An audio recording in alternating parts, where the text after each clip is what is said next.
the most famous singers in the world. Hi. Hi.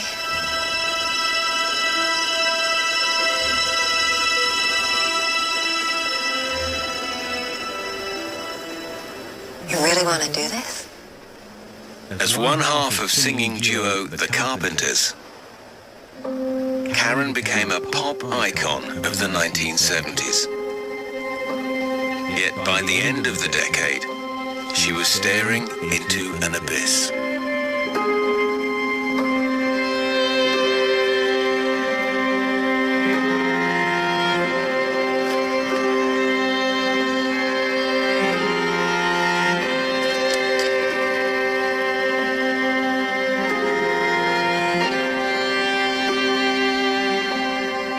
What is it this morning?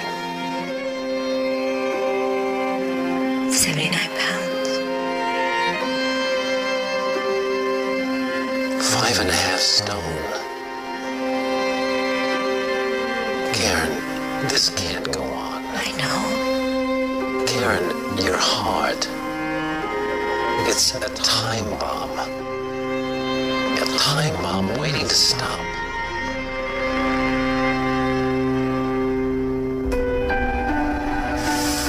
She would eat and throw up.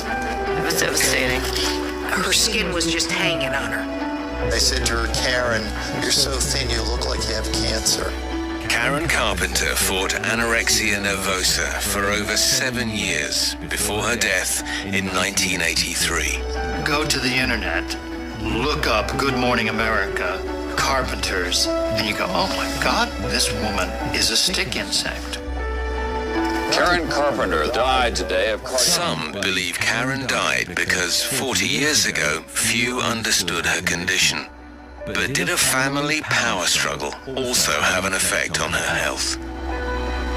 She had an aggressive brother who was terrific with her, but was disappointing in some of the things he did. This is bullshit! Richard always had his thumb on Karen. Please. And that came straight from the mother. Agnes was controlling of Karen. You're listening to me! She grew up thinking that everyone thought her brother was better. I'm disgusting.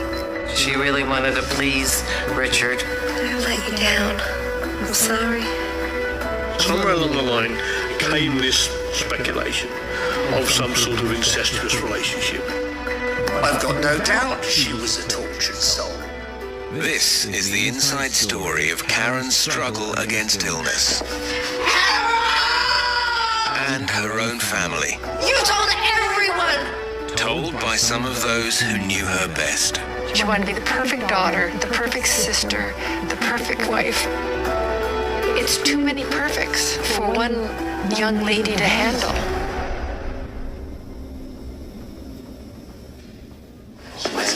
Karen, Hey. little note from her. Well, give it. Richard. Oh, yeah, guy. Okay. I hate In the summer of 1970, Karen and Richard Carpenter have the world at their feet.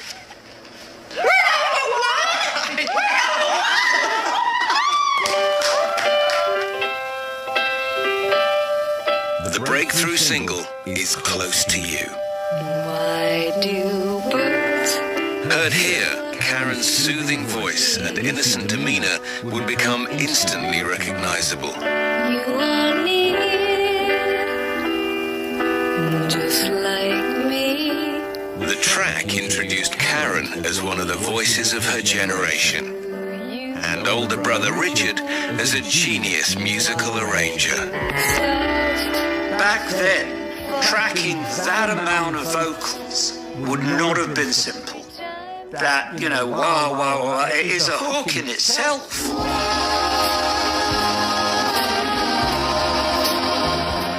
Close to You signaled the beginning of a glittering career that seemed like it would go on forever. I can't believe it! Anyone know me? What? A royalty check. $50,000? What? She couldn't believe her ears. She couldn't believe that it was happening. At the beginning, it was wonderful. Another number one. Richard! They had 3 number ones in 4 years, 5 number twos in America. It means you're never off the radio. People can't imagine what it would be like to live without you. They're young America at its very best. The Carpenters, ladies and gentlemen. This made us two happy people, you know? I mean, how could it help it, you know? It's out of sight. Same as the war, just a lot busier. Karen and Richard were America's favorite brother and sister. But unseen in the wings, there was a third person driving their success. Mother Agnes. As a teenager in the 60s, Richard dreamt of being a professional pianist. Karen, though, wasn't quite so passionate. She was fun-loving, and he was very serious all about the music. He would be rehearsing and playing, and we'd be outside playing ball. After school, we'd go down her basement because Richard and his father had a phenomenal record collection. And then we'd do homework, and then we'd listen to music. So it was always a fun time with Karen. She was just a funny kid. Raised in New Haven, Connecticut, Father Harold was a printer, but it was Mother Agnes who wore the pants. Agnes was a very strong woman. She was the boss, or the matriarch, I can call her. She had a lot of anxieties. She was very fastidious, very goal-oriented, and very success-oriented. No, I'd have to say Bing Crosby, closely followed by Perry Como. Success was what Agnes wanted most of all for Richard. My first record. If I didn't know any better, I would swear Agnes was an Italian mother because the sun rose and set on Richard, and it was all about the music and Richard's career. 1949. Richard never quite saw it that way, but others did. All these names, how do you keep them in your head? When that happens, sometimes the younger sibling ends up feeling very insecure. And Karen was a very insecure girl. Karen worshipped Richard, something she expressed in a 1982 interview. I did everything that Richard did. If he listened to music, I listened to music. And it was unconscious, but we were so close. And I idolized him so much. You sure you don't want to? Karen was also close to her mother, but Agnes only had eyes for Richard. Yeah, you keep eating your breakfast, boy, and you'll be at Carnegie Hall. She just wanted to please her mom and wanted her mom to be proud of her. When Harold got a job in California, it was the perfect opportunity to relocate to LA, where Richard could more easily pursue a musical career. And I know she didn't want to move to California. You know, what kid at 13 wants to leave all their friends? Desperate to show Agnes that she could be as good as Richard, Karen found a talent of her own.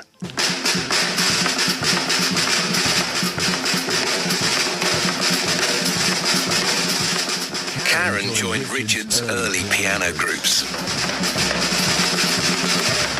They're the Dick Carpenter Trio. In the late 60s, Richard's group won a Hollywood Battle of the Bands contest and managed to get some exposure on TV. And of course, the young lady on the drums is Karen, his younger sister. Now, Karen used to hear Dick play, and she used to get so filled with rhythm that she'd play on the kitchen chairs and the table. But the hits didn't come till she began to sing. It's quite a way down the line that anybody in that family knew Karen could sing at all. But I've got things to go. Karen's melancholy voice, heard here on the 1971 Rainy Days and Mondays, seems to hint at an inner sadness. In that song, there's an enormous amount of emotion. Rainy days and Mondays always get me down. of that emotion was pain.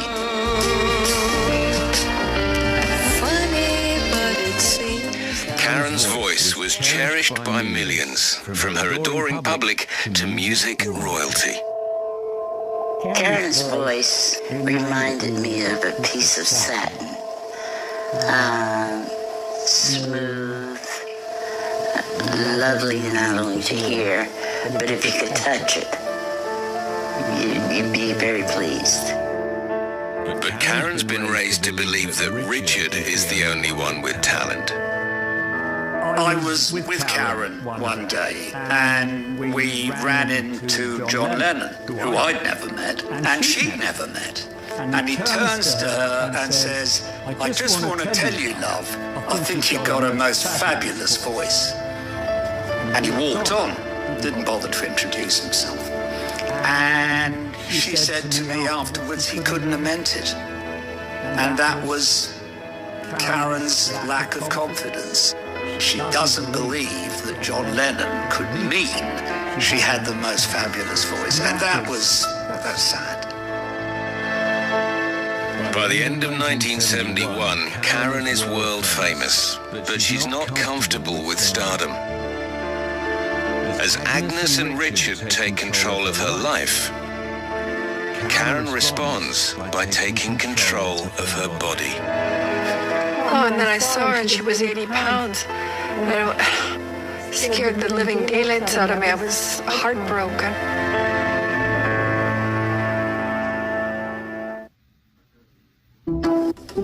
Protecting what you care about is important to you, so it's important to Allstate. That's why we have a plan to protect just about anything, like this car and this awesome bike. This golf cart, it's protected. If it's important to you, it's important to us. You're in good hands with Allstate. Finally, a clinically proven solution for stubborn dark circles. New Rock Eye Repair Cream developed with dermatologists and cosmetic surgeons. Inspired by in-office treatments, our precision cooling tip delivers niacinamide and patented Rock Retinol, 7 times more effective than traditional retinol. In just 1 week, eyes look like they've had 8 hours of sleep and 100% saw an improvement in dark circle symptoms. New Rock Eye Repair Dark Circle Cream. Rock. Clinically proven. Have you ever noticed dollar bills get no respect? They get mangled, crumpled, ripped, crushed, folded, torn, tattered, and stepped on. Nobody would do that to a 20 or 100. Well, thanks to Lotto America from the Nebraska Lottery, the dollar bill is making a comeback. Lotto America only costs $1 to play. The jackpot starts at $2 million, and drawings are held every Monday, Wednesday, and Saturday night. So give your buck a little respect. After all, it could be your ticket to winning millions. We've only just begun. In the 1970s, We've Only Just Begun, Karen Carpenter stunningly showcased her effortlessly smooth voice. Once again, it had Richard's genius production values.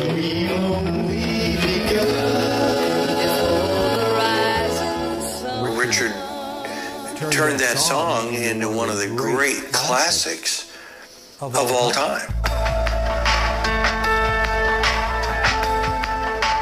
From the start, Richard's in control. On stage, Karen loves to sing and play drums, but Big Brother isn't having it.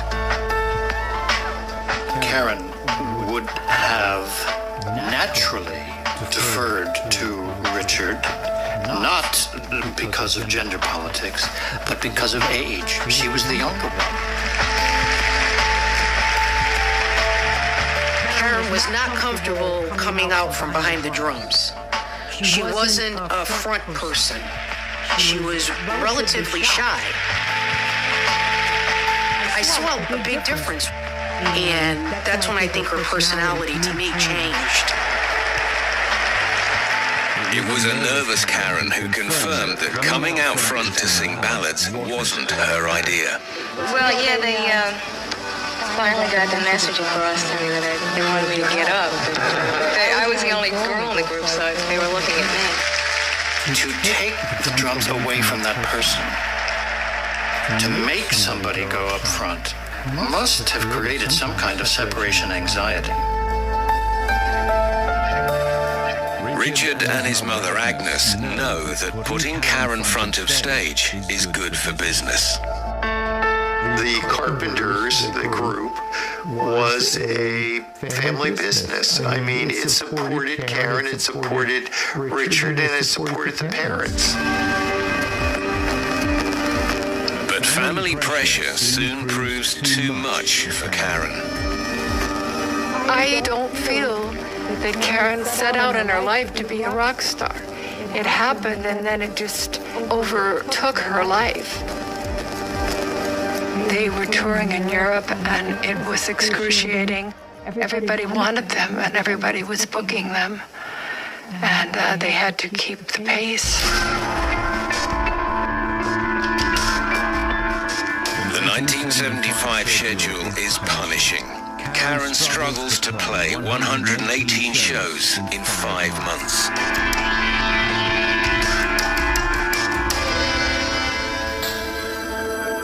Then, something in Karen snaps. Normal dieting mutates into an obsessive compulsion to lose weight at any cost. 1975, making that transition, there was a drastic change in her body. Her frame was so thin, so emaciated, it was kind of hard. Her bones would stick out. She looked like a skeleton. Her skin was just hanging on her. All, the two bones in her neck protruding. Oh, and then I saw her and she was 80 pounds. And it scared the living daylights out of me. I was heartbroken. It's like, but you can't say, Karen, what are you doing? You don't want to frighten her. Weighing around 86 pounds, Karen's first warning comes in September. Days ahead of a tour to Japan and Europe, she's hospitalized, with fans fearing the worst. They say you're depressed. Well, maybe I am a little.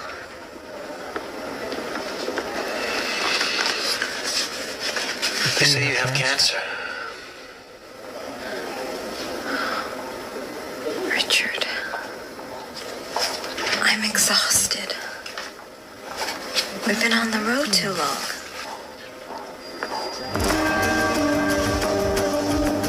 Karen's dramatic weight loss had started soon after she'd appeared smiling and healthy on the cover of Rolling Stone. Yet the roots of her problem arguably went right back to childhood.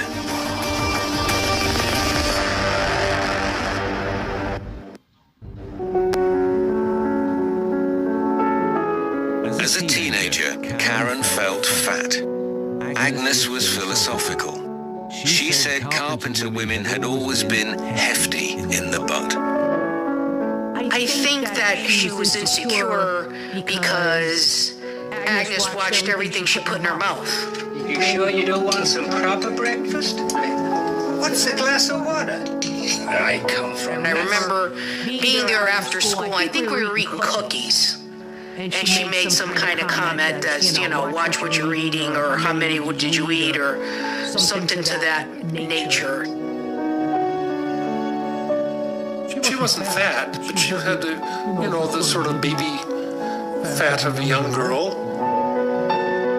When success came, Karen felt the whole world was judging her.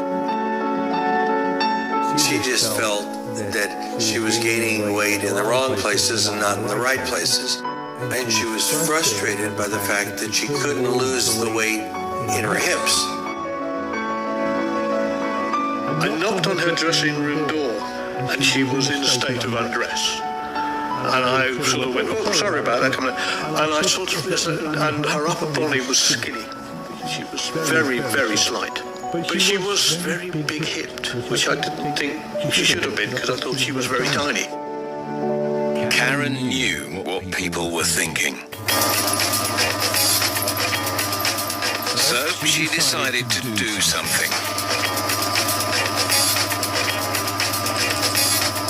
She was going back to the house to do extra gym work, and she had this machine that was sort of motorized with a belt that was supposed to reduce her hips.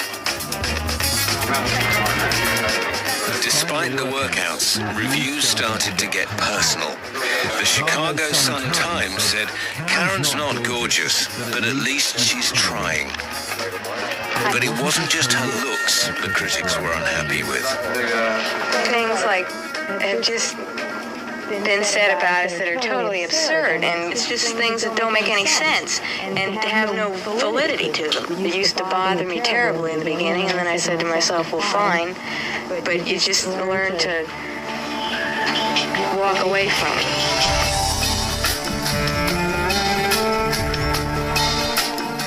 Hurt and confused, by summer 1974, Karen has slimmed to 115 pounds.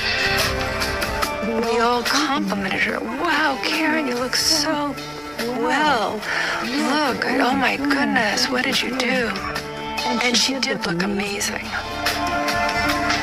Agnes recalled how even after being told she looked great, Karen couldn't stop dieting. It just seemed that she was determined to lose weight.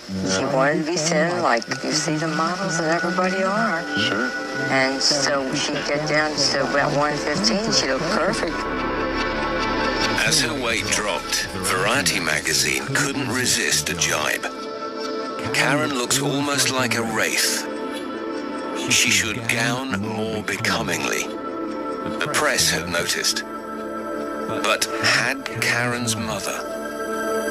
I don't believe that Agnes really thought something was wrong with Karen, or maybe she knew something was wrong, but didn't want to admit to it, because Agnes was always right. And so she probably feared that people would blame her. Because she was a driven woman. She was out to make Sonny Boy famous. So Richard, you can't have your sister sick. You know, the Carpenters must go on. By September 1975, doctors hope Karen's hospitalization will be a wake-up call to the star. But Karen's not listening. Karen never admitted that she had a problem. If you try to ask her, head on, what's going on here, she always had an excuse. Richard was very concerned about her illness. I think it was really devastating for everybody and for him. Maybe he was unable to verbalize what he was feeling. We're not going to Japan, are we? No. And Europe? The doctors say we shouldn't go.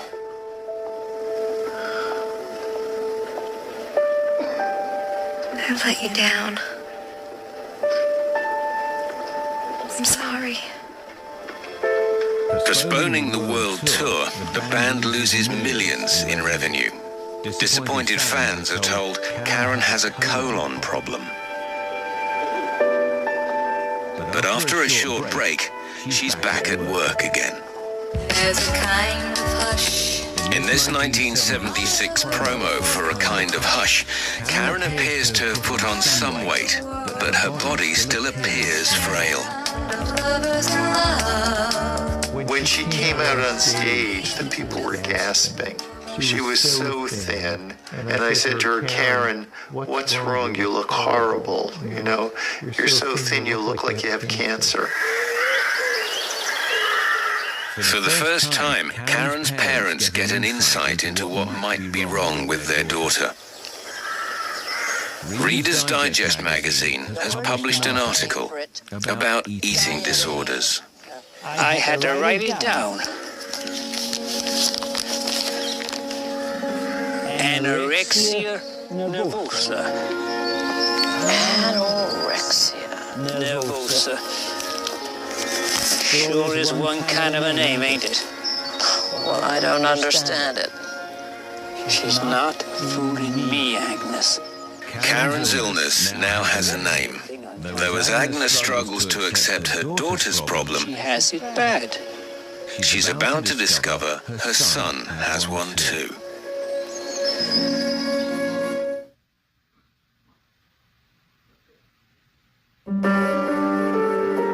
Richard Carpenter had always found it hard to sleep on the road. To beat the problem, in the early 70s, he'd begun taking sleeping pills called Quaaludes. These things were fairly new, and the doctor had prescribed them for my mother. And she said, why don't you try one? As the years went by, I started to take more.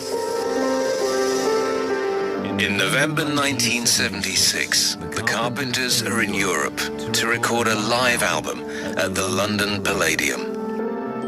I had to go backstage to the Palladium to get Richard's approval on the album sleeve design.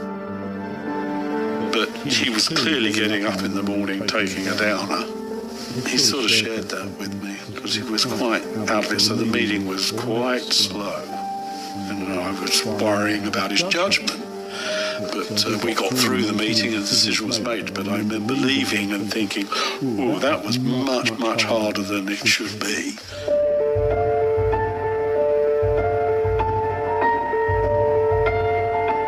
By September 1978, Richard's habit reaches crisis point. The Carpenters are in Vegas, playing 28 shows at the MGM Grand.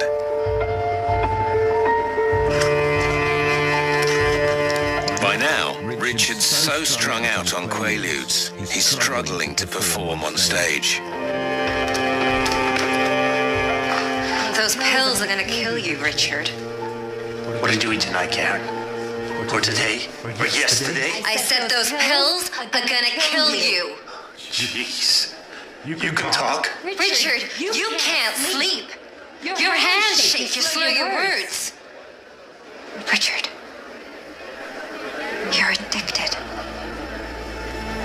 You know what? You're right. So how about this?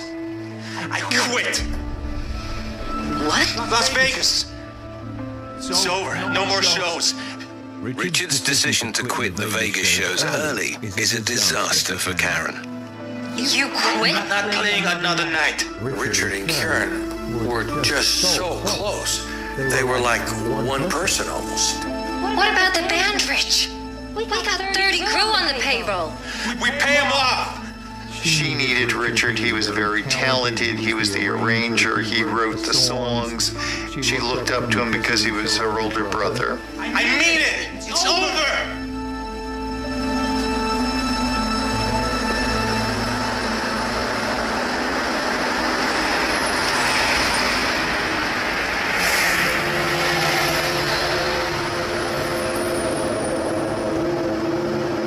3 months later, the Carpenters are in London again, this time for a TV appearance. But Richard's too ill to come. Wait, all you people on the side, will you all lean in? All her life, Karen's relied on Richard to be at her side. Come in. Now, she feels abandoned. Miss Carpenter. Oh, you're doing wonderfully. Just to say you'll be needed on in about 15 minutes in the studio. She was worried about Richard. Simple as that, really, I think. No more. She wasn't worried about herself. She was worried about her brother. I didn't know that then that it was that bad. I just thought he was sick, like everybody else. There may be one other thing. Bruce, you may wish to inquire about why Richard isn't here. Why? Thank you for being on the show, but that was great. But where's Richard? Richard? Well, gotta tell you about that. See what actually happened. Seriously. 2 days before we were going to come over, he caught himself a real nice case of the flu. Oh, no. So he's flat on his back. To protect her brother, Karen makes no mention of Richard's Quaalude addiction.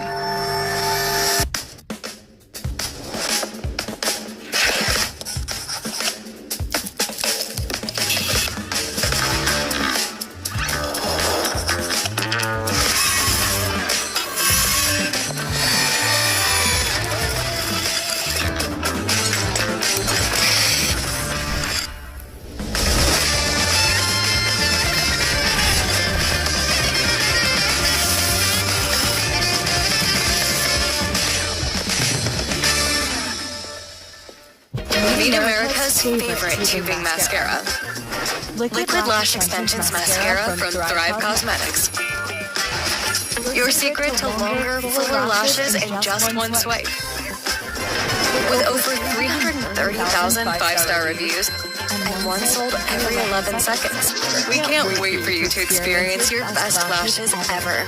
Guaranteed. Smudge-free, club-free, all-day wear. Ready to make your long lash dreams come true? Shop now at thrivecosmetics.com.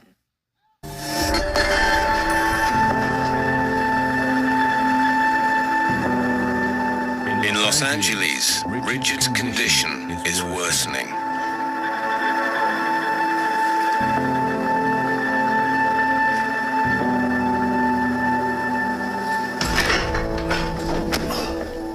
After the fall, he's treated in the hospital for a bruised eye. I told him if he continued this, his health would be impaired and he might kill himself. But Karen, too, is in a bad way. 3 months after Vegas, her weight is disturbingly low. How do I look? Ravishing.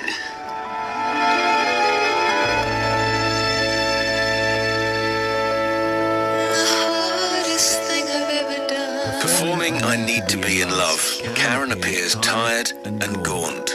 There's someone in this crazy world. She was in distress, basically, but I didn't realize how sick she was at all. And she lost weight, she was looking stressed.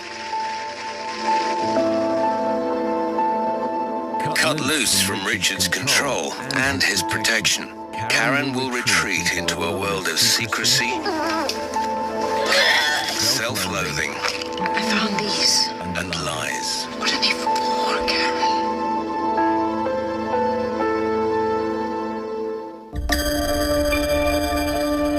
By January 1979, Karen and Richard Carpenter are in crisis. Addicted to prescription sleeping pills, Richard's taking an extended break to recover. In the throes of anorexia nervosa, his sister has now been starving herself on and off for 4 years. Her weight falling to as little as 80 pounds.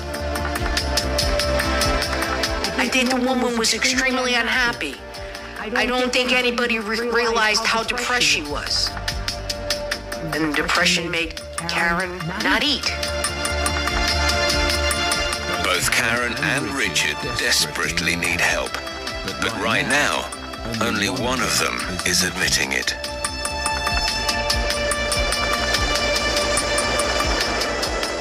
On January the 10th, 1979, an air ambulance heads for a treatment center in the Midwest. I didn't know people used Quaaludes recreationally. I mean, look at me. Why would I? I got them to help me sleep, and they were damn good. Until you noticed they made you high. They were just sleeping pills. We spend most of our lives on the plane. 200 shows a year, do you know what I'm saying? They worked us like dogs. I guess I enjoyed being high. It got out of hand. So how many are you taking? Recently? Maybe 25 a night. I take 6, or go to bed, wake up and take some more. It isn't easy what we do. People don't get it. Even on stage. Panic attacks, anxiety. Sometimes all I could think about was getting back home to take some more. I'm not surprised that Richard compensated for their overactivity. When you think about their first 4 years, they had over 700 concerts or TV appearances. They would have worn themselves to a frozen. They were doing too much. Well, we're going to put you through a detox, and we're going to fix this. You'll be here 6 weeks, and then maybe you'll take the rest of the year off.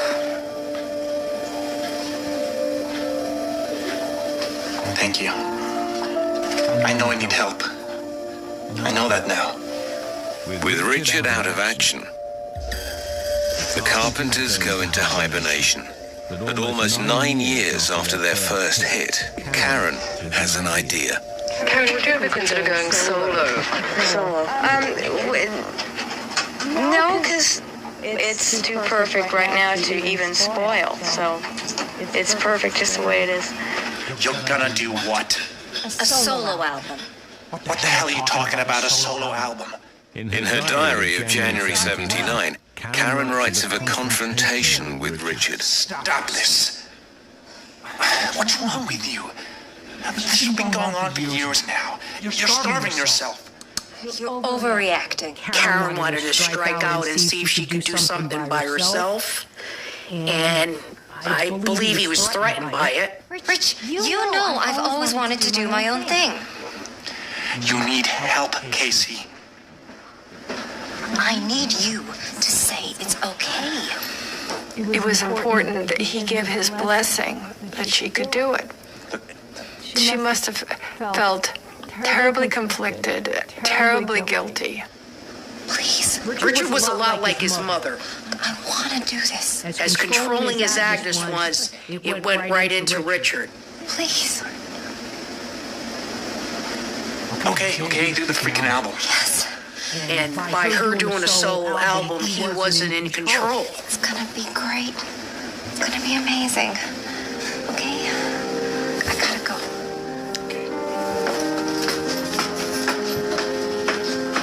Casey. No disco.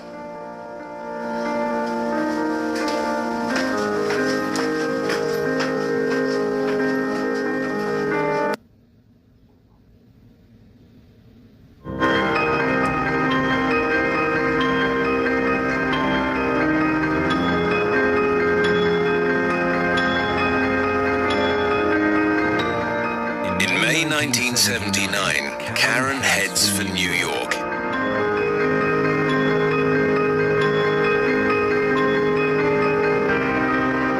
At 29, it's the first time she's ever flown by herself.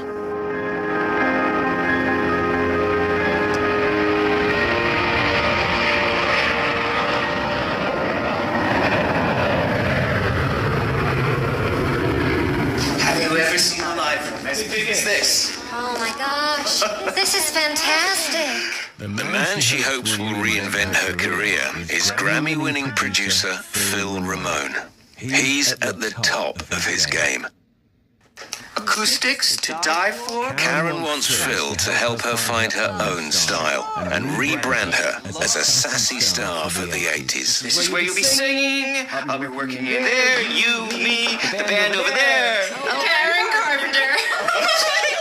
Phil's wife, Itchy, is one of Karen's best friends. Great to see you. Karen was very close to them. Their relationship was friendly, warm, comforting. I'm so nervous. Hey, we're gonna take good care of you. Trust me. They were an extended family for her. Questionable.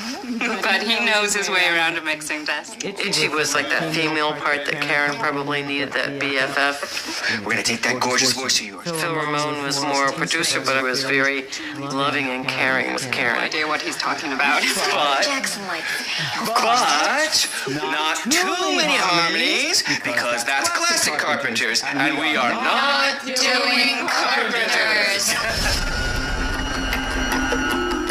Karen appears confident as she begins laying down vocal tracks.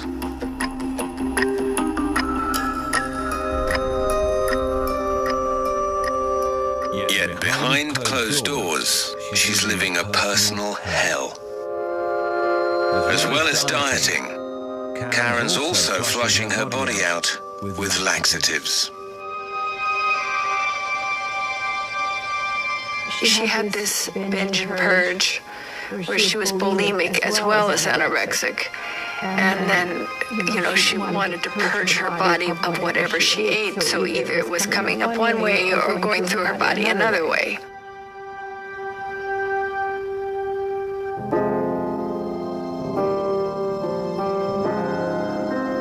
Piece by piece, we're putting it all together. And it was devastating. How do you tell your best friend not to do that? How do you say don't do that? Or you're too skinny or you're too fat? And there's some things you can say, but then there's some things you just don't mention.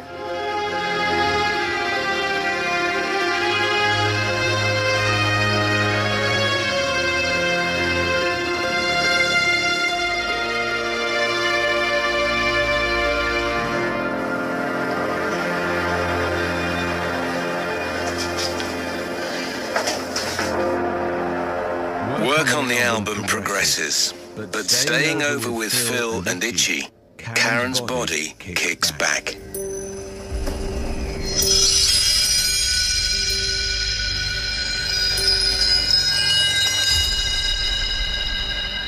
Weak from using laxatives and other medication, she's passed out. Itchy, call 911.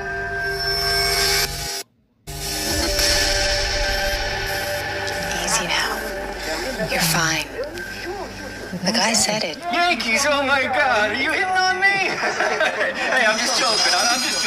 Karen fights off pressure to go to the hospital. I have such a headache. But she's worried paramedics will leak a story to the press. I was wondering, could you keep this between you and me, about the lady in the back? He definitely recognized you. Sure, no problem. Hey, you guys are the best! Karen's problem has been obvious to her friends for years, yet the star continues to frustrate them. I would always say, Karen, I'll take you to Knott's Berry Farm if you promise to eat every single thing on your plate. And I would say maybe 3 times or 4 times during the dinner, please keep eating. She was so worried, and I kept saying, Karen, you look beautiful. Stop worrying about that. When we would go out for dinner, she would have her plate full of food, everything there, and she'd say, would you like to try this? And she'd scoop, would you like to try this? Someone else try this. And then whatever was left on that plate was really swished around, swirled around, so it looked like she had eaten a portion of it. And when she really didn't eat anything.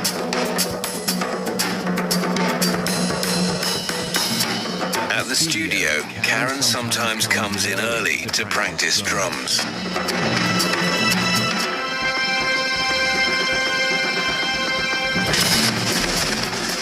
Years after Richard talked her out of playing so much, they're still her passion.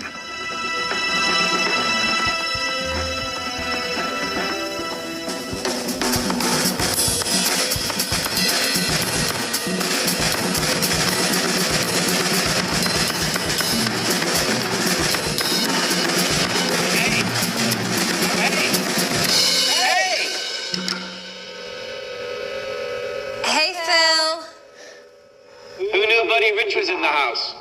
Get out of here. What else you got? I got it all. How about a session? Anytime, Karen.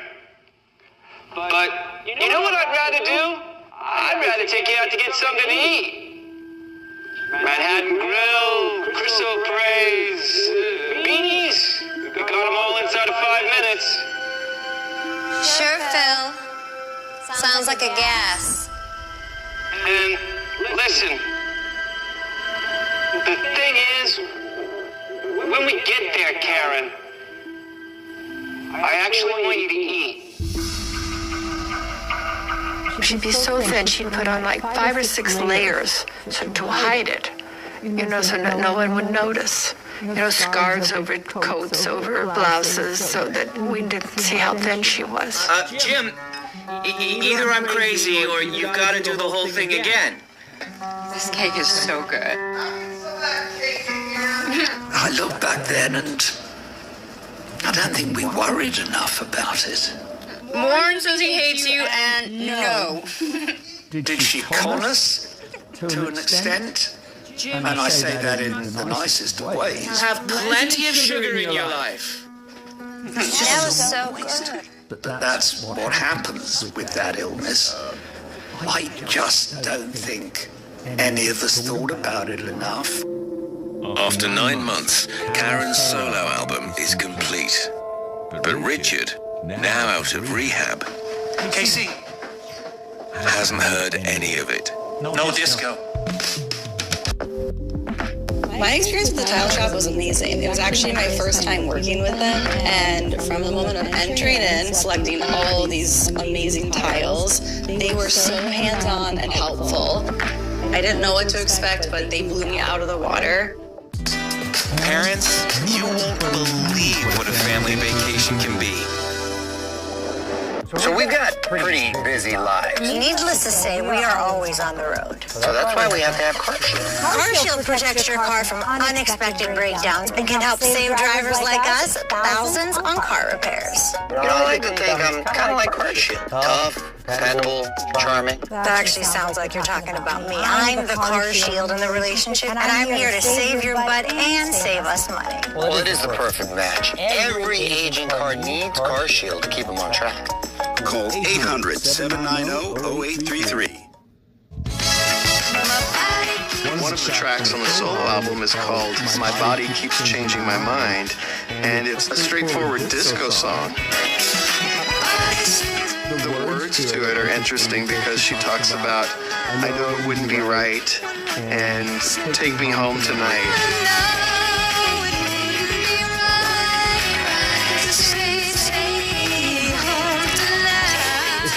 Sexually explicit compared to anything that the Carpenters had done before. Compare that with a song like, say, Superstar, early on in the Carpenters' career.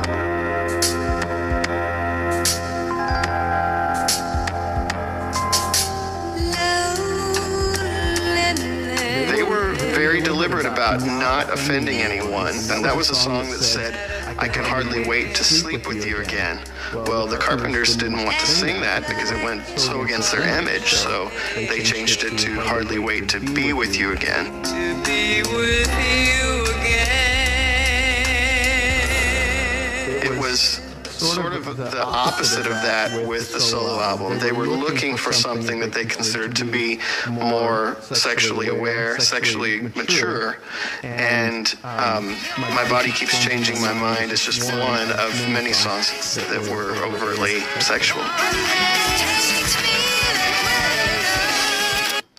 In early 1980, Karen takes the album to record company bosses Herb Alpert and Jerry Moss. It's good. I like it. You know, Phil's a great guy. Oh, Jesus, the best. That guy's a producer, huh? But artists like us, you know how it is. We make a record, and it has to have a top 5 sell-through single. It's what makes the album go nuts. We don't have that? It was critical of it. Of course. What would you expect from Richard? He's a perfectionist, too. How come the voice is up here all the time? Yeah, sing along, Karen. Money's always in the basement, honey. God damn it, I don't know. It's like a dance record. Karen, I don't know how to tell you this, but the truth is I'm not sure we've got it. I knew it. I just knew it. Karen, honey, how long have we known each other? Come on. $400,000, Herb. Look, Karen. Of my own money. My own money. Jerry, you tell her. I committed to this, Herb. Karen, there's no one doubting your commitment. Karen, listen to me, okay? We've put a lot of work into the Carpenters over the years. Oh, so now you made me, Herb? No. Is that it? No. You made me? No, Karen, you made you. You made you, Karen. You and Richard. It was the Carpenters. This is a good album, Herb. I know it. Yeah, it's a good album. It's a good album. Nobody is saying that this is not a good album. But there are guys in this room who love you, Karen. They love you, honey. And they're looking at their shoes. They are looking at their shoes. Richard? I feel bad that Richard had to criticize her. I think he could have been a little more supportive because they had a music relationship far beyond everybody really could understand.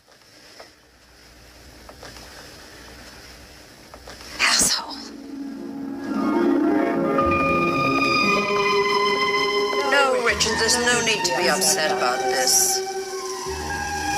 Listen, it's not your fault. Karen was looking for her mother's approval too, though some believe that Agnes was also unsure of the album. Tell him Herb agrees, Jerry agrees.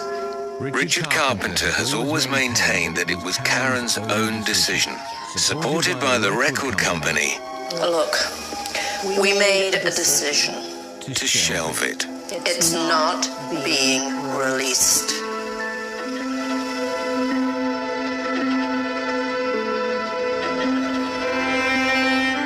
Richard's criticism hits Karen hard.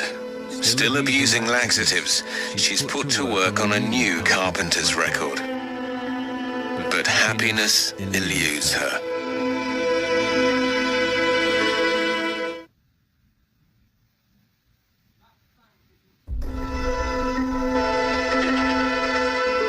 After a failed solo album, in 1980, Karen Carpenter is back recording with Richard.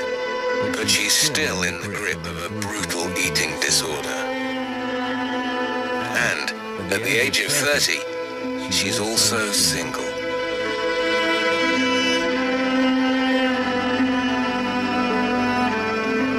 She didn't have a family of her own. She had an aggressive mother, a brother who was terrific with her, but was disappointing in some of the things he did. And it was a tough situation.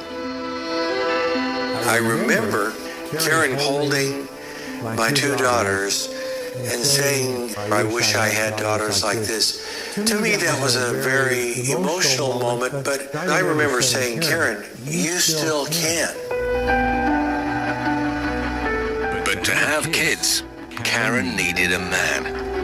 And that was sometimes a problem for the folks back home. She was shortchanged in a lot of things because she had to live and work with Richard. So her romantic life took a back seat to please Richard in many ways, and Harold and Agnes. So sometimes she was last on the list. Over the years, how many people have thought you were married? Quite a few. A lot of times, right? No, we're not. I think the closeness that Richard and Karen had was an asset because they could communicate with their eyes. There's no doubt that they really loved each other. A very close brother and sister. So close, in fact, that in their mid-20s, Karen and Richard even moved in together. A lot of people didn't understand the brother-sister relationship. They were very often photographed very closely and leaning on one another's shoulders. And so it made a lot of people question what the relationship was.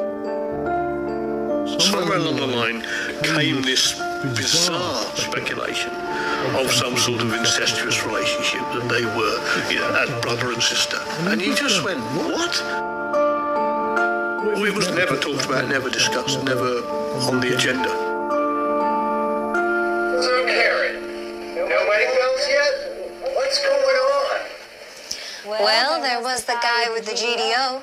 GTO? Never discussed until this 1974 interview for Canadian radio. Yeah, I get it. I know where it's at.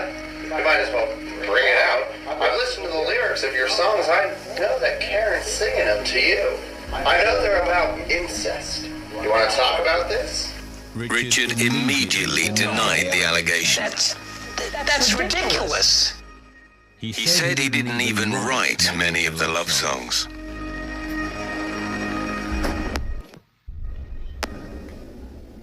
The claims were ridiculous. Karen and Richard both dated during their 20s, but it wasn't always easy.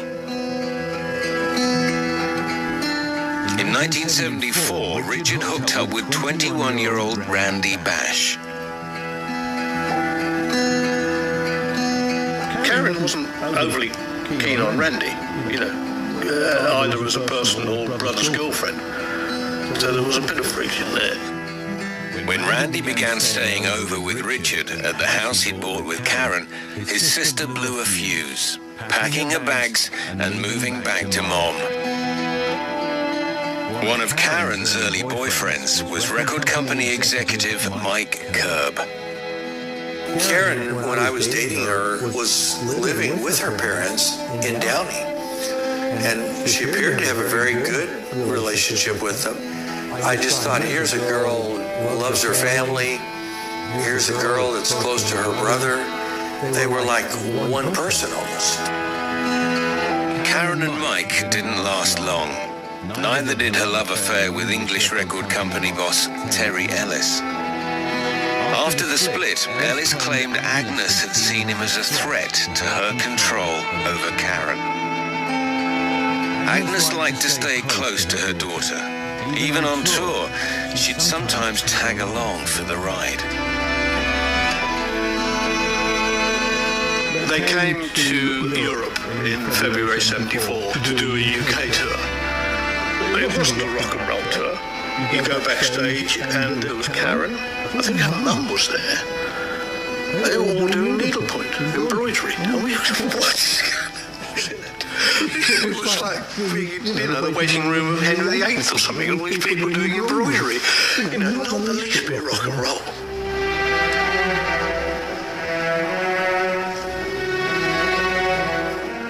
Karen, though, yearned for excitement. In London, she began a discreet fling with her publicist, John Softly Adrian. She was cute, but she was normal, which I wasn't used to really. And a few sparks started flying, so I had really good feelings about it. And I wanted to be with her, that's for sure. Karen was smitten. She invited Softly to stay with her in LA after the tour, but the news was out. I was in my office one evening, call from California. It was a representative of the Carpenters to tell me of an affair between a member of my staff, Softly, and Karen. And then it was put to me rather directly, we wouldn't be too happy with this relationship continuing, because they wouldn't see it as a sensible relationship for Karen to be involved in. Everybody knew that we liked each other, but they were scared. I don't know why they were scared of me, but they didn't want it to happen. I met with Softly immediately after. I said, Softly, you're having an affair with Karen? He said, yes, very much so. And I saw then it was confirmed. I also suggested that it might be a good idea just to go off to the Caribbean for a holiday and come off the tour. So the pressure was put on me. I was told if I went to be with her that I didn't have a job anymore. And maybe I should have told them to stuff it, but I didn't. And so we both ended up saying, well, best forget it then.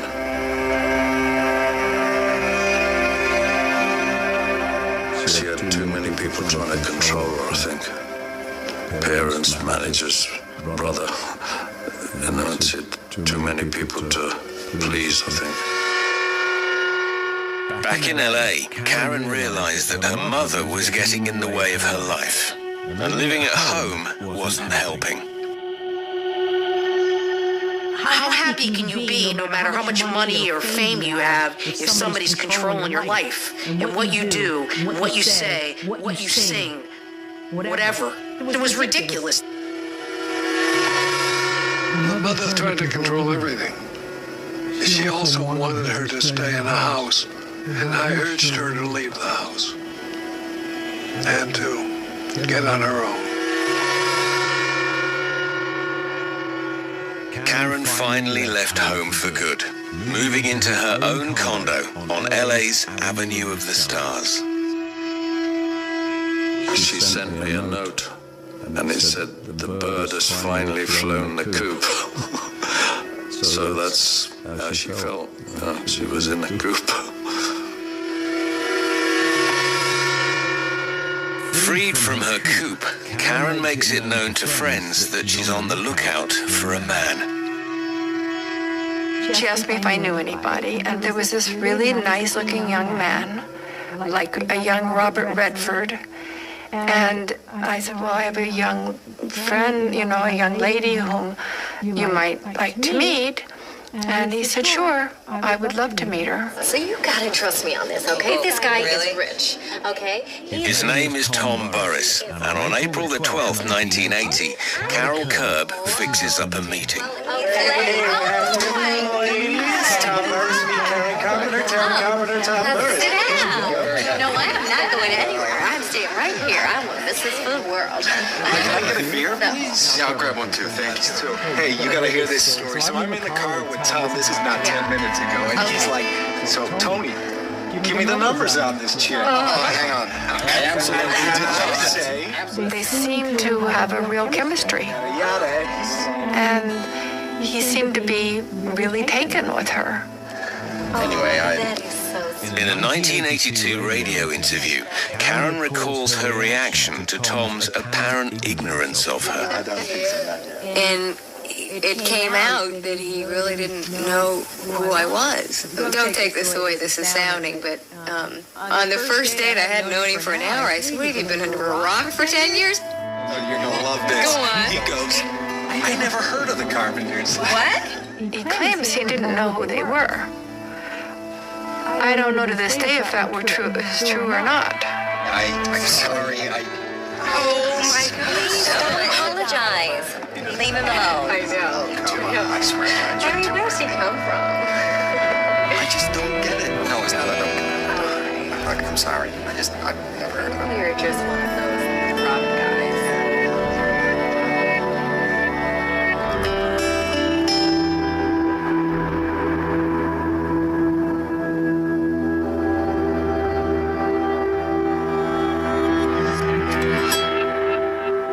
Tom and Karen soon begin dating.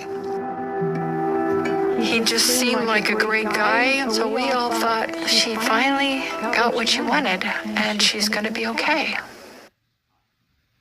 Okay, so I really needed a new car, but I don't have great credit. And last time I bought a car, it was traumatic and brought my husband from back home.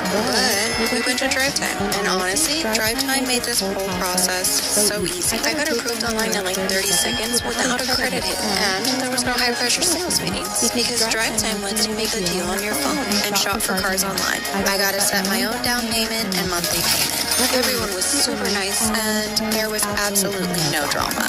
Look at this fool. He fell asleep. Go to drivetime.com and get a car without the drama.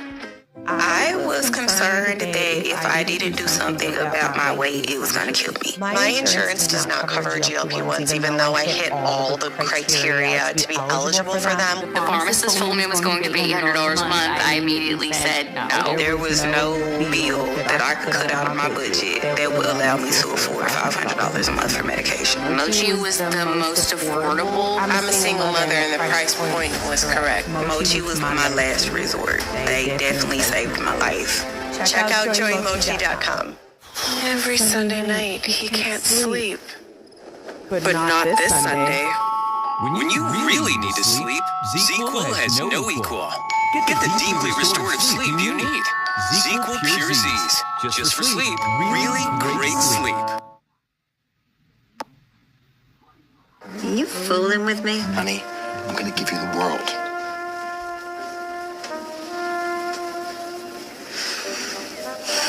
Tom Burris, I am loving this ring. You better believe it, honey. Within 2 months of meeting, Karen and Tom are engaged. You are not old maid material. When we found out she was getting married, it was like, where did this gentleman come from? Out of nowhere. I mean, she never even mentioned him. Was she getting married to get out of the house or away from Agnes's thumb?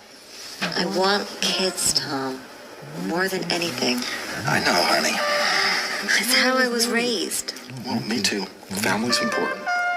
Crucially, Tom gets the seal of approval from Richard and Agnes. Or Blue. Agnes said to me, "Don't worry, Frank. We've checked him out. He checks out okay." Which I took that to mean that financially. I can't wait. And I figure for the honeymoon, Bora Bora. They got those pretty little huts on stilts.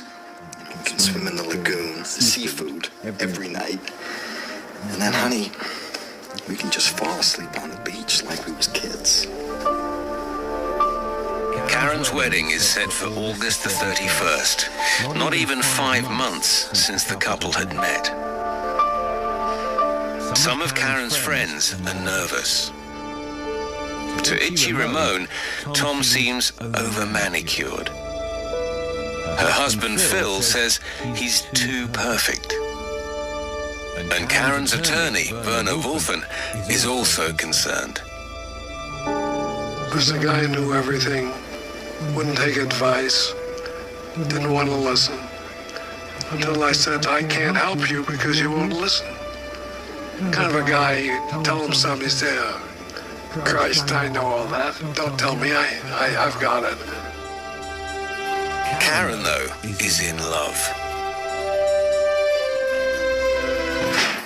Then, shortly before the wedding, her dream collapses. Oh, honey, what is it? It's over. We're finished. Tommy can't have children. Sure he can. He had a child with his first wife. He's had a vasectomy. This was a huge bombshell.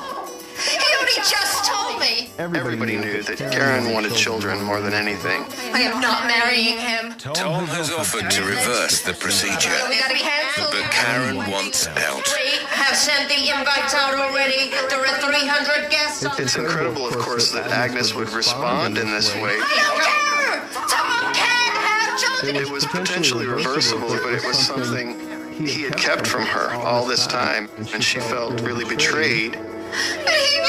We will sort this out, I promise you. And she didn't know how she could go on. You made your bed. Now you must lay in it.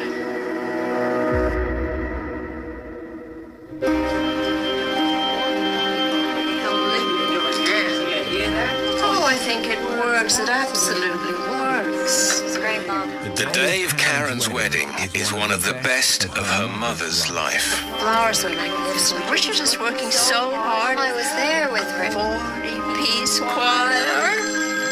Oh, has somebody sprayed the flowers? Mom, Evelyn took care of it. Karen has only known the groom, Tom Burris, for a few months. Close friend Itchy Ramon is concerned. Karen, it's me. Hi, Itchy. What's up? I'm kind of asking myself the same question. I'm sorry, Karen, but are you sure? I mean, are you sure? Itchy? This is the biggest decision of your life. Look, he's a good guy. How can I say it, Karen?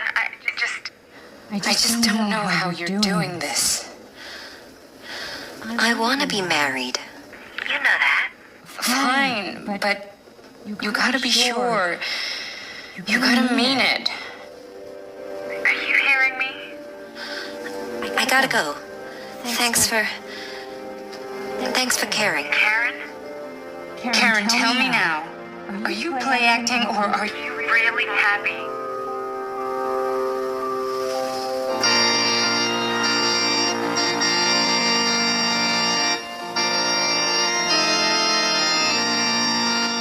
The wedding in Beverly Hills is the society event of the year. This intimate family footage shows that despite Karen's issues with Tom, I will.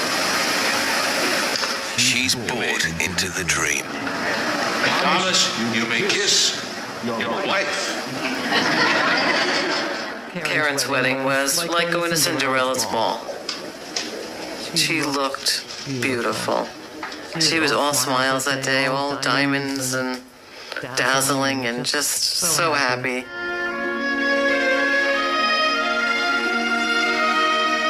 She wasn't anorexic looking. She wasn't, underweight. She looked perfect.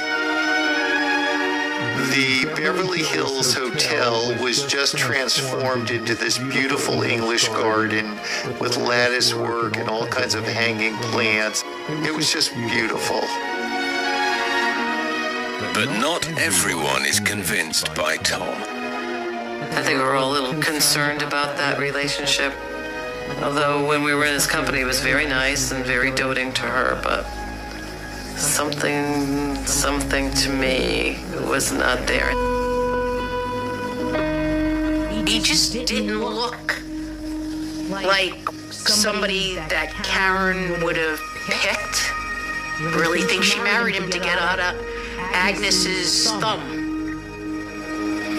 So, and I think she thought that this was going to be her chance at the little White House with the picket fence. But he didn't look like the White House with the picket fence kind of guy when I met him. But Karen is desperate for it to work. Richard has always been the man in his sister's life. Now, she's walking into the sunset with someone else. And are you happy? Totally, very much so. But it's not long before Karen's commitment to Tom is tested. Karen, it's complicated. I gotta move money around all the time. Deals happen every day. I got deals upon deals upon deals. I got people waiting on me. They're waiting on me right now. I got lawyers, business managers, accountants. I don't know, Tom. I don't. Karen, it's easy. It doesn't make sense.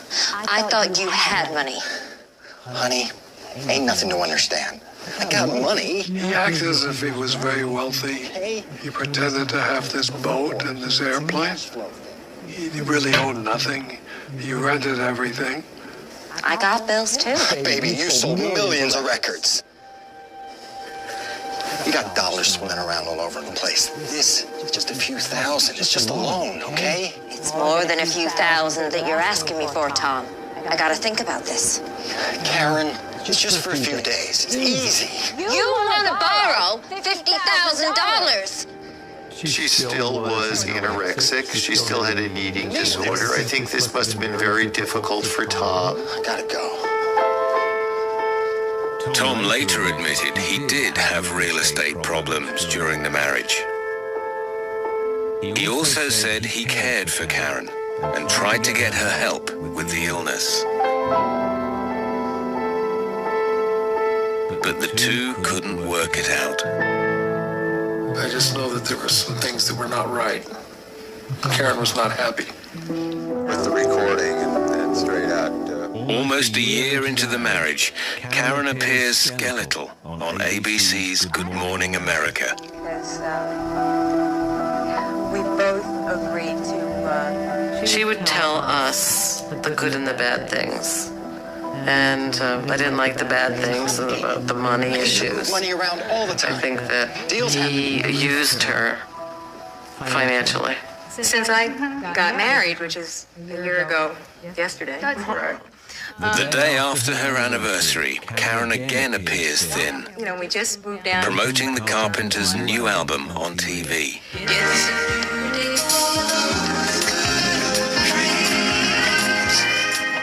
As she performs those good old dreams, she appears not to have a care in the world. But the truth is, Karen's hiding another secret. The very same day, she'd met with her lawyer to change her will. Her fortune, estimated at between $5 and $10 million, is now left to Richard and her parents.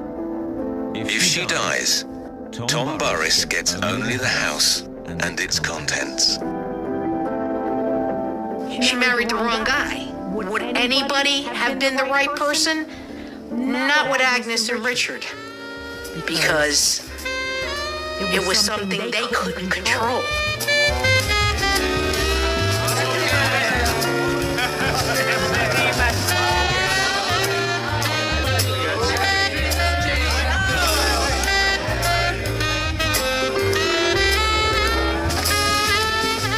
In November, Harold Carpenter is celebrating his 73rd birthday.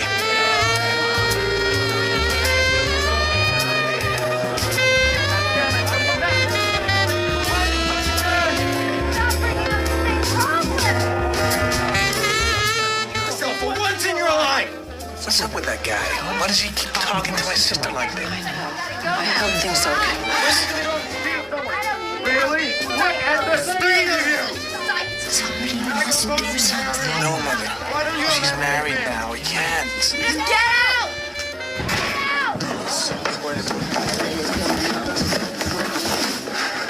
You can keep her. Finally, he left her home one day and said, I'm not going to be your husband anymore. The marriage was a disaster. She wanted somebody good, and he didn't turn out to be that guy. Happy birthday to you. Happy birthday to you. Happy birthday,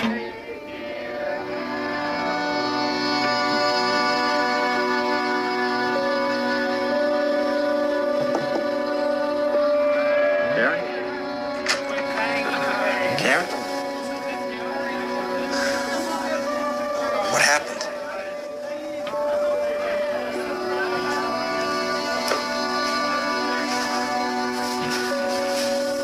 Karen, what were you fighting about? Karen? It's like being haunted. It's the worst thing in the world. What is it, Karen?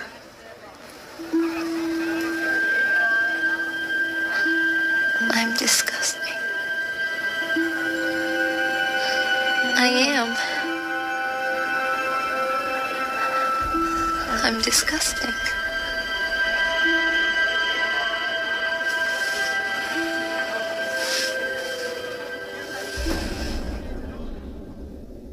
I just felt that this is something that you really, really wanted. Kind of the Grammy of your life. You really, really want that. You want your family. You want a family. You want a loving husband. Someone trustworthy. And it failed. In 3 years, Karen Carpenter has faced Richard's drug addiction, the rejection of her solo album, and the collapse of her marriage. Yet now, she makes a breakthrough.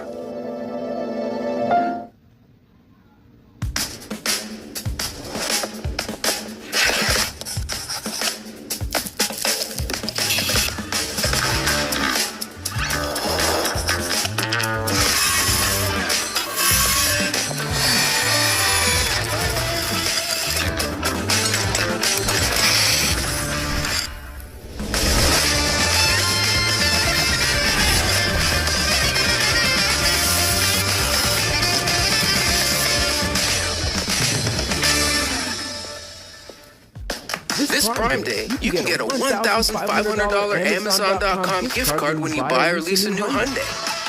Ready to add car to cart? Head to Amazon.com/autos to get started. Terms and conditions apply. I got 2 words for you. Loyalty program. Snag this hotel for $250 a night. You didn't check Trivago? I got it for $155. Yo, Benny, this guy didn't check Trivago. Oh, you have to check Trivago.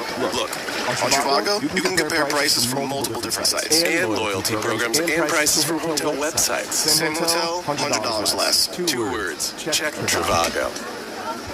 Benny! Check Trivago to compare prices and save up to 40%. Hotel? Trivago.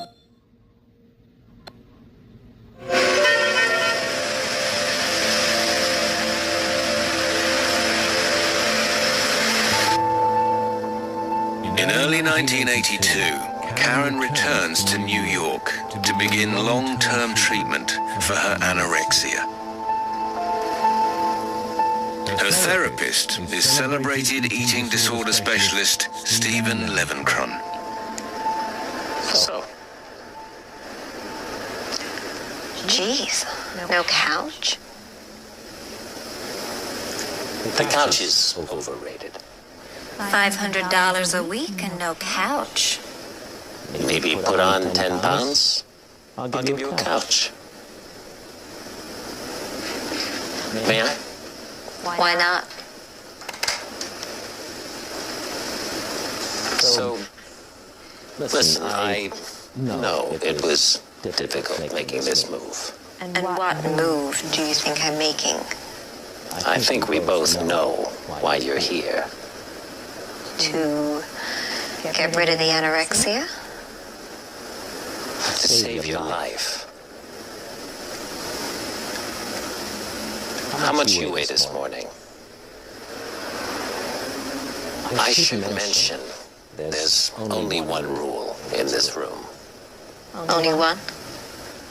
Honesty. So ask me a question. I just did. This morning I weighed 78 pounds. And a bit. 5.5 stone. And what medications are you taking? Everyone always asks me that. I'm sure they do. And when they do, you lie. I lie? You do. So in here, it's going to be different. I take laxatives. How many? 80 or 90 a night. Anything else? A few thyroid pills. You have thyroid issues? No. So you take thyroid medication to speed up your metabolism. I guess. It's a metabolic accelerator to make your heart beat faster. I have prescriptions. How many of those do you take? About 10 a day. Karen, I wonder if you will see the bottom of that bottle alive. I want that bottle here, tomorrow, on that table. Karen, I think you and me are going to be a while.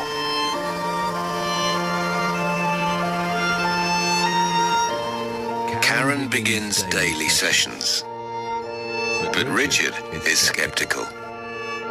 He thinks she needs a residential hospital program. For weeks, the two don't speak. Others, though, rally to Karen's side. We were actually staying at the same hotel, the Regency Hotel in New York. She says, well, I'm here, I'm going through my doctors taking care of me, and I'm getting myself back together. I said, that's wonderful. And I asked her, what are you doing for lunch? And come on up to my suite and hang out with me for a minute. And she did. And she kind of refused to order anything off of the menu. I said, oh, no, you're going to have some soup, or at least. You're going to have some soup, you're going to have some salted crackers, and you're going to put that meat back on the bones. And she said, yeah, you're absolutely right. And she did. She ate some soup for me.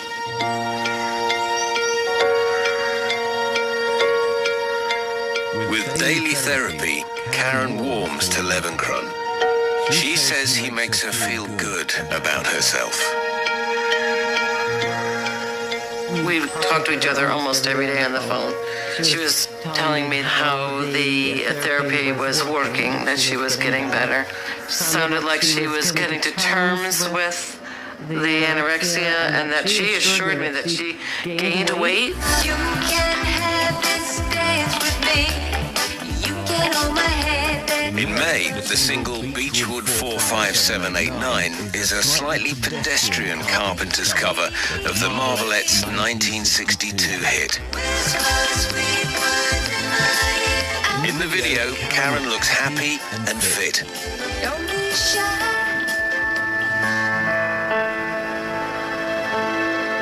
But the reality is very different. After a lifetime of family conflict, she must now meet them face to face in the therapy room. Mrs. Carpenter, do you ever tell Karen you love her?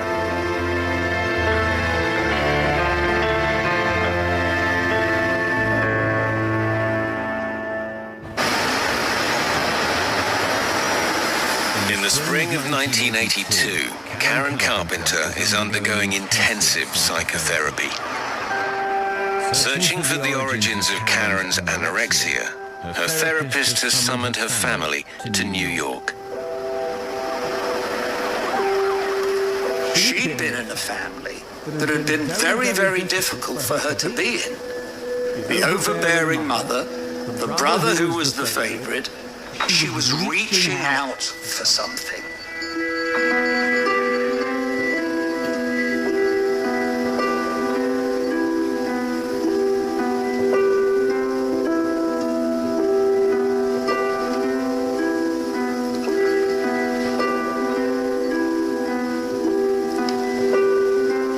Karen was a terrified little girl when she came to see me. In some ways, she still is. Karen needs to talk. She has feelings and emotions that run deep. I ruined it for everybody. When this is all over, Karen may want to make some different choices. She may even find she doesn't even enjoy being a singer anymore. She may want to stop all that. Mrs. Carpenter, do you ever tell Karen you love her? Well, that's not the way we do things. We show stuff. You don't have to tell it.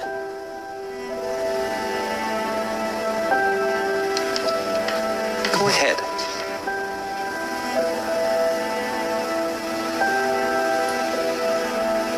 Oh, this is crazy.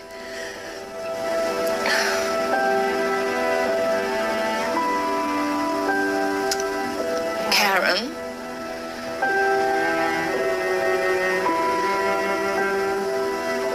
Karen knows we love her.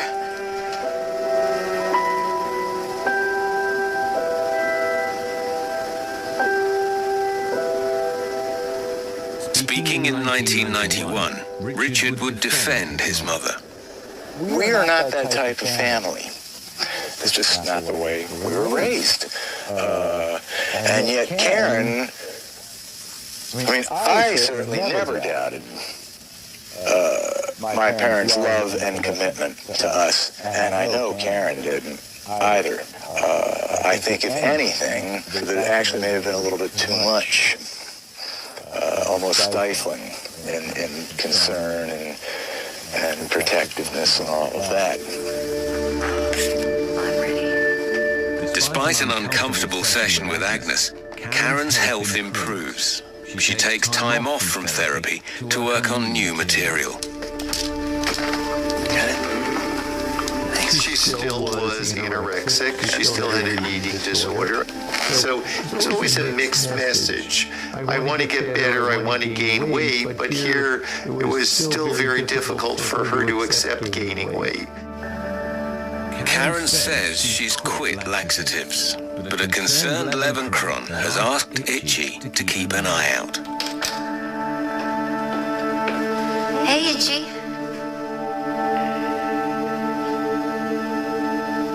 What is it? Do you want to explain these? Oh, gosh. Yeah, Laxatives. No. Cut the crap, Karen. I found this in your suitcase, in the cupboard. You hid this behind the fruit bowl. No, you see, what it is. Save it, Karen. This one you were finished with all this garbage. I have them for my security. It's not to use them. It's just so I know I have them. Let's talk about this. My credit card bill. $1,200, Karen. Most of it from taking you out to dinner. I am so sorry. $1,200. $100, Karen. Down the toilet. Literally down the toilet. I'm sorry. Karen, you are the most truthful, honest person I have ever known. Please, Itchy. But when it comes to your illness, you lie. And you lie. And you lie. And you lie again. I'm sorry. Please, Casey, I'm begging you. This has to stop. I love you. I love you too. But I just can't stand to watch you dying.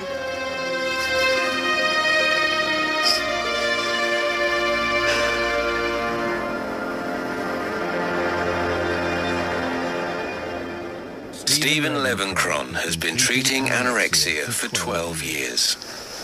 You ready? But he's worried. You really want to do this?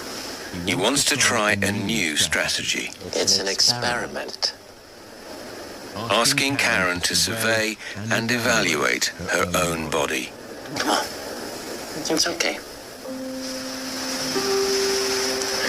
You know, this is kind of pointless.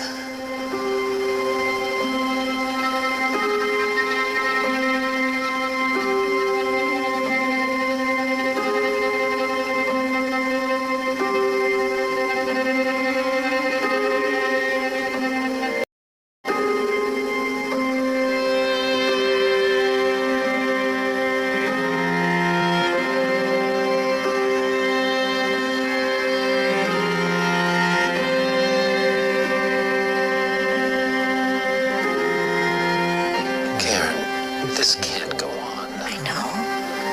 Karen, your heart. It's a time bomb. A time bomb waiting to stop. What's happening to me? I'm getting dizzy, Stephen. I feel weak.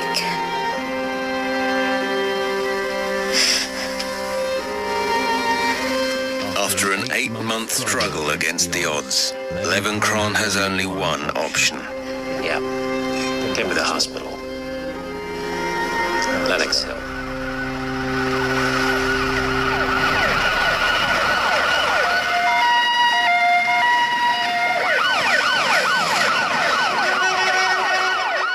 At the hospital, Karen suffers a punctured lung as doctors struggle to insert a tube into her chest. Levenkron describes her as 77 pounds of dehydrated skeleton.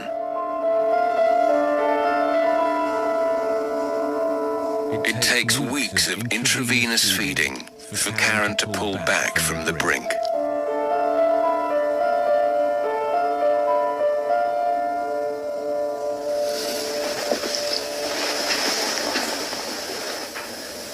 Does it hurt?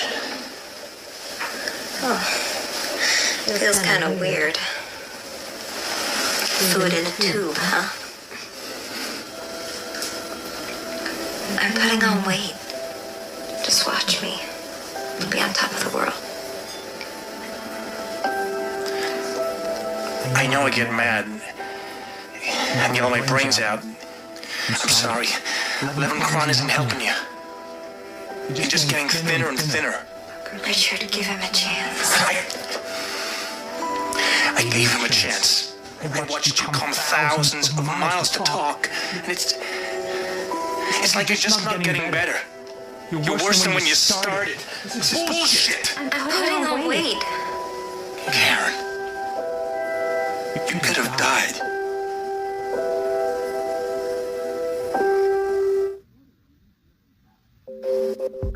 Hey guys, I'm Janelle. Welcome to my house. This home was a collaboration with a tile shop. We kind of wanted to have fun with tile. We didn't want every bathroom to look the same, so we did very stark contrast. My experience with the tile shop was amazing. It was actually my first time working with them, and from the moment of entering in, selecting all these amazing tiles, they were so hands-on and helpful. They're really there for you every step of the way. I didn't know what to expect, but they blew me out of the water. I got 2 words for you. Loyalty program. Snag this hotel for $250 a night. You didn't check Trivago? I got it for $155. Yo, Benny, this guy didn't check Trivago. Oh, you have to check Trivago. Look, on Trivago, you can compare prices from multiple different sites. And loyalty programs and prices from hotel websites. Same hotel, $100 less. 2 words. Check Trivago. Benny! Check Trivago to compare prices and save up to 40%. Hotel? Trivago. Karen's treatment appears to be a success. After 6 weeks, she's put on 30 pounds. When I visited her in New York, she was in a hospital. She looked fantastic. Best I'd ever seen her look. In November 1982, Karen flies back home to LA, telling everyone she's cured. It was wonderful seeing her because she came right up to me. She said, "Look at me, girl." I said, "Look at you." Of course I'm looking at you. She said, "No, look at me. I got an ass. Look at the weight I've gained already." It was wonderful. And I was so thrilled. She was so happy that she was finally becoming the Karen Carpenter that she wanted to become again.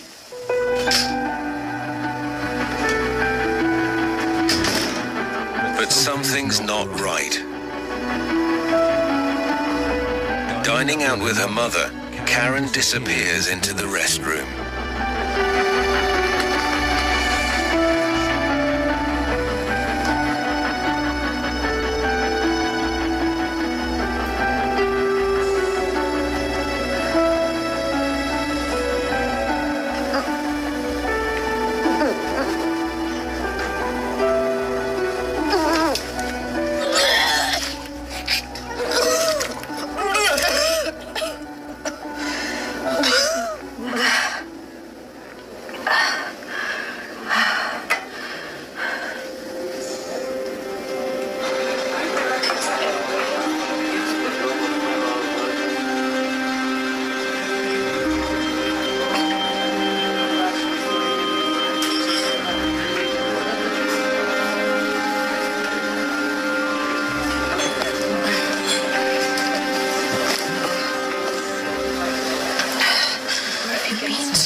Feeling a bit oozy.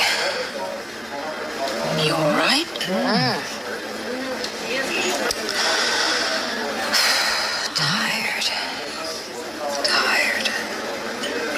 Is it bright? Is it bright up here? You were in the restrooms for half an hour, Karen. I gotta take this stuff for colitis. Boring. I found these prescriptions. What are they for, Karen?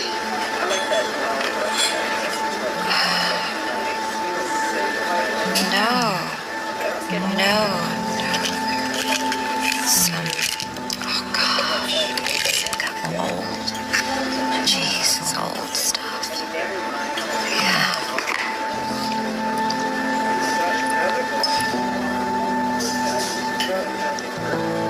What? Have you seen it in Billboard? Richard also notices Karen's erratic behavior. When he confides in his attorney, Werner Wolfen, his sister feels betrayed. I'm in the studio.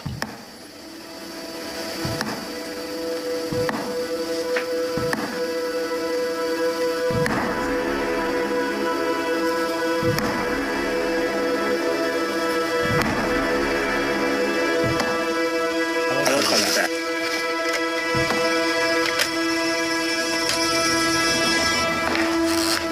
Karen.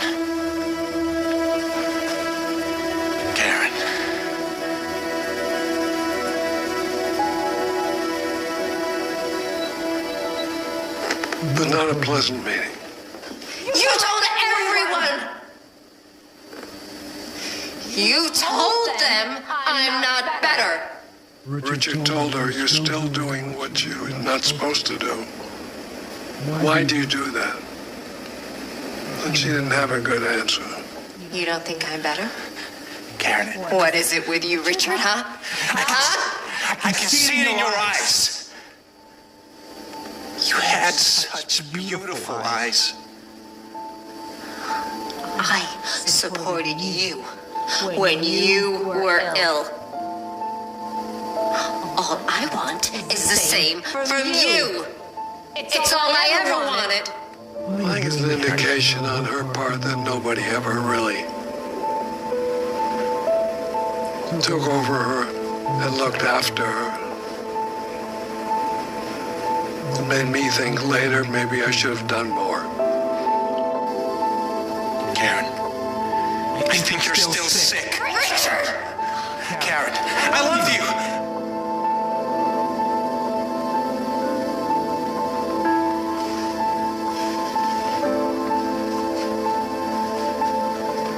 I told everyone because I love you.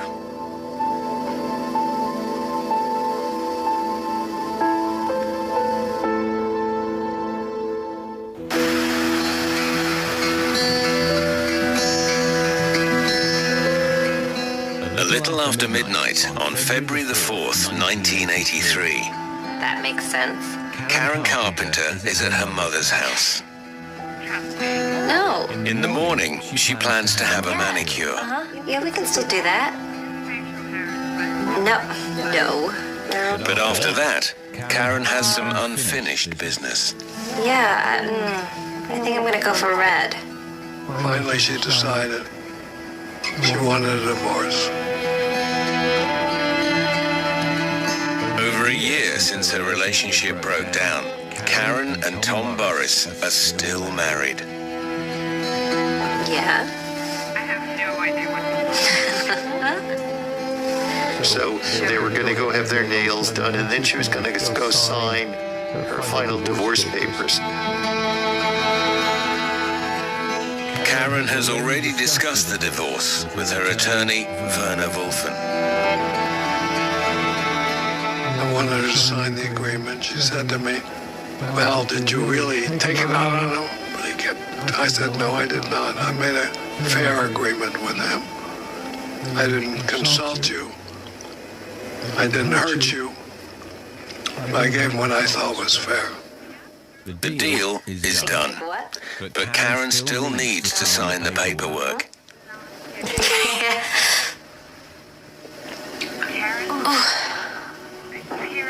Jeez.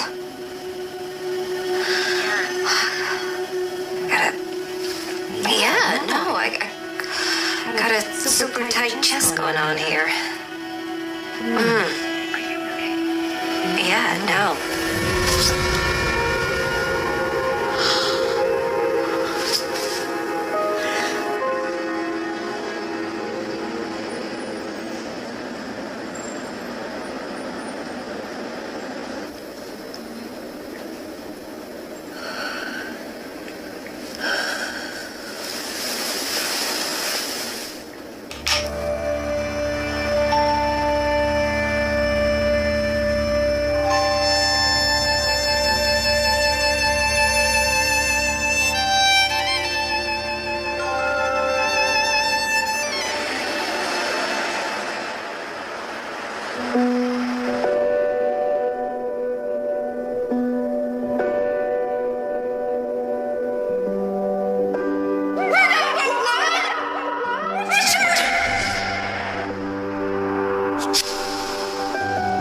It's not being released. I'm looking down.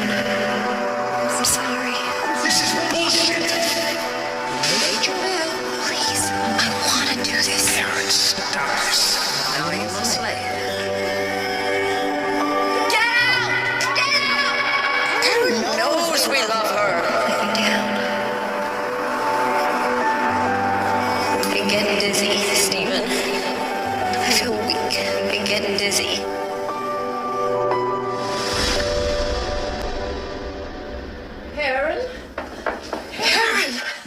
Shortly before 9 a.m., Agnes discovers Karen upstairs. Karen!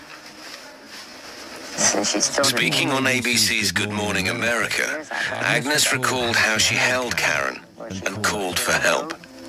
She had just laid down on the floor, and I called to her and held her and screamed to him for paramedic.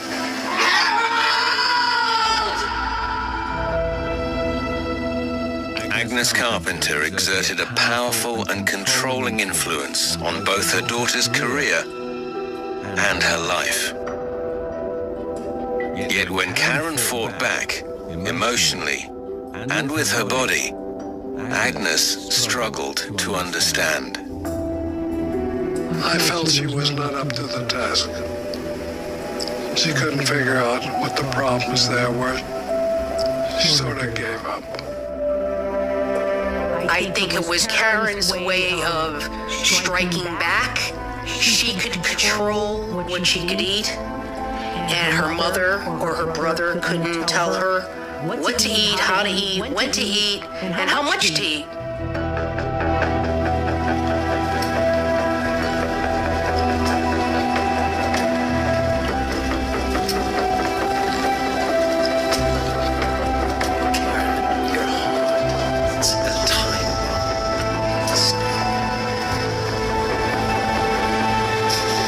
All of us who knew her wish we had done more.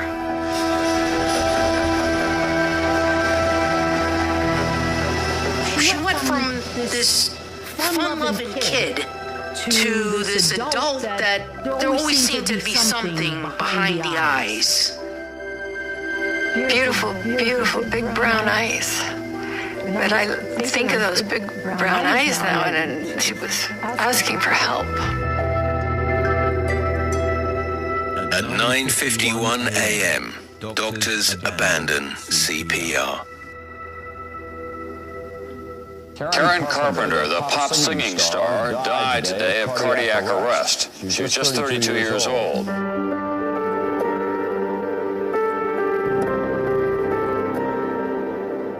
How do I feel? Desperately, desperately sad. They announced over the radio that Karen Carpenter had died. And it was the worst feeling. And I remember falling on the floor, and I just remembered, it's just a devastating, empty feeling.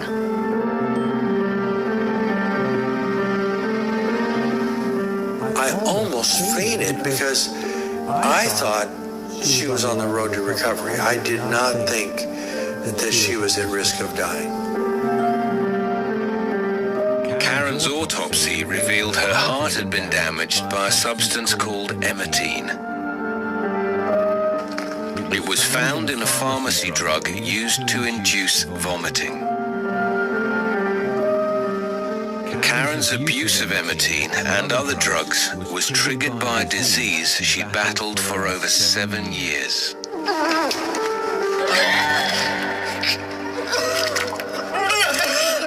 I remember a conversation I had with Richard after she died, and he said, we had no idea she was so ill. Notice, we, not I. We, meaning the family.